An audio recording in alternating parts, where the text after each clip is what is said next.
Ethet e finale së madhe të Big Brother VIP Albania 5 po ndihen kudo dhe zbulimet e fundit vetëm sa e kanë shtuar kurreshtjen e publikut për ato që do të ndodhë nesër mbrëmë. Së fundmi, Elton Tozaj, gjatë një interviste për Klan Kosova, ka ndarë disa detaje mjaft intriguese dhe ekskluzive, duke u ndalur veçanërisht tek ajo që produksioni ka rezervuar për finalisten Selin. Sipas Tozajt, surprizat për të do të jenë nëpër masa të mëdha, duke përfshirë jo vetëm njerëzit e saj më të shtrenjtë, por edhe një hap shumë të rëndësishëm profesional që e lidh me televizionin. Selin ka një super surprizë ku është e përfshirë e tërë familja. Do të ketë edhe një ftesë për të qenë pjesë e familjes së Top Channel, u shpreh ai, duke lënë të kuptohet se asaj mund t'i ofrohet një projekt i ri televiziv. Lexo. Brejkena dyshohet se ka denoncuar Edisën në polici pas një incidenti pas emisionit pas daljes së Brejkenës nga formati. Situata mes saj dhe Edisës duket se ka marrë një tjetër drejtim. Sipas burimeve të afërta me Brejkenën, pas xhirimit të emisionit ku u zhvilluan debate të ashpra mes palëve, dyshohet se Edisa ka tentuar të konfliktohet fizikisht me të. Të njëjtat burime pretendojnë se tensionet kanë vazhduar edhe pas përfundimit të emisionit, ku Edisa thuhet se i është drejtuar Brejkenës me fjalë kërcënuese, duke i thënë se do të takohemi jashtë topit dhe se do të tregoj unë ty misin dhe mozat.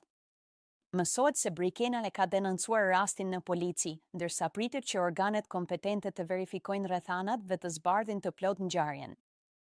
Deri në këtë moment nuk ka asnjë reagim zyrtar nga Brejkena, Edisa apo përfaqësues të programit. Mbetet për t'u parë në ditët në vijim nëse palët do të japin versionin e tyre publik për atë që ka ndodhur pas emisionin. Gjatë diskutimit, Arbëri u shpreh se personalisht do të donte që Mateo të fitonte këtë edicion, duke e konsideruar atë një nga figurat që ka lënë gjurmë gjatë sezonit. Megjithatë, ai ngriti edhe një dyshim të fortë për dinamikën e votimeve në momentet e fundit. Sipas Arbërit, Rogerti ka një rreth shumë të madh mbështetësish jashtë shtëpisë dhe kjo mund të ndikojë ndjeshëm në rezultatin final. Ai tha se ka frikë që mbështetja e madhe për Rogertin mund ta çojë atë drejt vendit të parë, madje me një diferencë të madhe në vota. Deklarata më e fortë e Arbërit ishte kur ai la të kuptojë se në prapasken mund të ketë një mobilizim shumë të madh votash për Rogertin, duke përmendur edhe mundësinë që votat të jenë duke u blerë masivisht. Sipas tij, kjo mund të bëjë që në momentet e fundit Rogerti të dalë fitues, pavarësisht dëshirës së tij që çmimi i madh të shkojë për Mateon. Kjo deklarat ka ndezur diskutime mes ndjekësve të formatit, pasi finalja po afrohet dhe gara duket më e fortë se kurrë. Tashmë mbetet për t'u parë nëse parashikimi i Arbërit do të rezultojë i saktë, apo nëse publiku do të vendosë ndryshe në natën finale. Rogerti kishte kohë që ndjente se diçka nuk shkonte me trupin e tij. Fillimisht ishin vetëm lodhje të pashpjegueshme, pastaj dhimbje që vinin e iknin pa paralajmërim. Derisa një ditë, pas një sër analizash dhe vizitash tek mjekët, mori lajmin që askush nuk dëshiron ta dëgjojë, një sëmundje e rëndë e pashërueshme që i linte shumë pak kohë. Ai nuk ishte nga ata njerëz që ankohen. Përkundrazi, përpiqej ta mbante veten të fortë, sidomos për hir të djalit të tij, që ishte ende i ri dhe kishte gjithë jetën përpara. Rogerti e dinte se nuk mund të luftonte pafundësisht kundër fatit, por mund të vendoste se si do ta përballonte atë.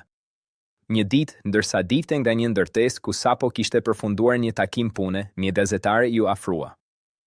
Ajo kishte dëgjuar për gjendjen e tij dhe për faktin që ai kishte krijuar një pasuri të konsiderueshme gjatë viteve. Pyetja ishte e drejtë për drejtë, pothuajse brutale në thjeshtësinë e saj. Çfarë do të bëni me paratë tuaja? Rogerti ndaloi për një moment. Nuk u duki habitur, as i zemëruar. Vetëm mori frym thellë dhe e pa gazetaren drejt në sy. Në atë çast, nuk ishte një biznesmen i suksesshëm apo një figurë publike, ishte thjesht një baba. Doja fus djalit tem në bank, tha ai qetësisht. Unë nuk e kam jetën e gjatë. Më shumë se 5 vjet nuk besoj se do jetoj. Fjalët e tij ranë si një heshtje e rëndë në ajër. Nuk kishte dram në tonin e tij, as keqardhje të tepruar, vetëm një pranim i thjeshtë i realitetit. Ai vazhdoi më tej, sikur donte të sqaronte diçka që për të ishte shumë e rëndësishme. Paratë nuk kanë vlerë për mua tani. Unë nuk mund t'i marr me vete. Por djali im ai ka nevojë për një fillim të sigurt. Dua që ai të mos shqetësohet për gjërat që më kanë shqetësuar mua gjithë jetën. Dua të ketë mundësi të zgjedhë, jo të detyrohet. Në sytë e tij nuk kishte frikë, por një lloj qartësie që shpesh vjen vetëm kur njeriu përballet me fundin. Ai nuk fliste për veten si një viktim, por si dikush që po përpiqej të rregullonte gjërat para se të largohej. Pas intervistës, shumë njerëz diskutuan deklaratën e tij. Disa e panë si një akt dashurie të pastër prindërore. Të tjerë si një reflektim të hidhur mbi jetën dhe vlerat materiale. Por për Rogertin ishte thjesht një vendim i natyrshëm. Sepse në fund të fundit, kur koha fillon të ikë nga duart, prioritetet bëhen të qarta.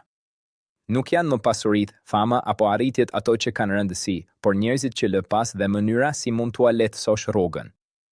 Dhe Rogerti e kishte bërë zgjedhjen e tij. Teksa jemi vetëm një ditë larg finales së madhe të Big Brother VIP 5, tensioni dhe kurioziteti i publikut kanë arritur kulmin. Por, orët e fundit, rrjeti social TikTok po zihen nga një lajm i bujshëm dhe mjaft skandaloz që po shpërndahet me shpejtësi mes ndjekësve të formatit. Sipas kësaj teorie që po qarkullon masivisht, pretendohet se Rogertit i është njoftuar paraprakisht se nuk do të jetë ai fituesi i çmimit të madh të këtij sezoni. Në këmbin të kësaj, aludohet se atij i është ofruar një shifër e konsiderueshme monetare për të krijuar një skandal të qëllimshëm apo përplasje të fortë gjatë spektaklit. Ky skenari i supozuar po krahasohet menjëherë nga fansat me situatën e tensionuar që ndodhi mes Jozit dhe Gjestit gjatë sezonit të kaluar, duke ngritur dyshime për një tjetër finale plot drama. E vërtet apo thjesht aludim? Pavarësisht bujës së madhe që ka marrë ky lajm në rrjetet sociale, është e rëndësishme të theksohet se gjithçka mbetet në kuadrin e thashëthemeve dhe teorive konspirative të ngritura nga vetë ndjekësit e spektaklit. Deri më tani, ky pretendim nuk bazohet në asnjë fakt apo provë konkrete, duke mbetur thjesht një zhurmë tipike e rrjetit që paraprin ngjarjet e mëdha televizive. Mbetet për t'u parë nesër mbrëma se si do të shkojë e vërteta e finales dhe a do të ketë vërtet të papritura të këtij kalibri.